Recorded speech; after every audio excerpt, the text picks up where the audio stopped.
সাহেব আমার সব কাজ হয়ে গেছে, তুমি চলে যাও। এই এই টিফিন বক্সটা তুই কি নিয়ে যাচ্ছিস রে? না না, তুমি বলেছিলে না এটা ফেলে দেবে, তার জন্য আমি এটা নিয়ে যাচ্ছি। ঠিক আছে, যা নিয়ে যা।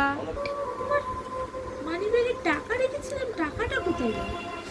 টাকাটা তো নেই, তো এখানেই রেখেছিলাম। মনে হয় কাজের লোকটাই নিয়েছে। মেম সাহেব আসলাম। হ্যাঁ বল। এই আমার মানি ব্যাগে টাকা রেখেছিলাম, তুই কি নিয়েছিস? তুই তো বাইরের লোক, তোকে ছাড়া আর কাকে জিজ্ঞেস করবো তুই কি নিয়েছিস?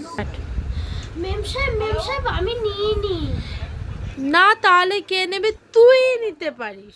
মা, আমার না স্কুলে টাকা দিতে হতো, তুমি একটু মাইনেটার জন্য তুমি ঘুমিয়েছিলে বলে তোমার ব্যাগ থেকে টাকা নিয়েছি। একটু তো বলবি বল। আমি একে তাকে দোষ দিয়ে যাচ্ছি, ঘুমাচ্ছি তো কি হয়েছে বলা যায় না?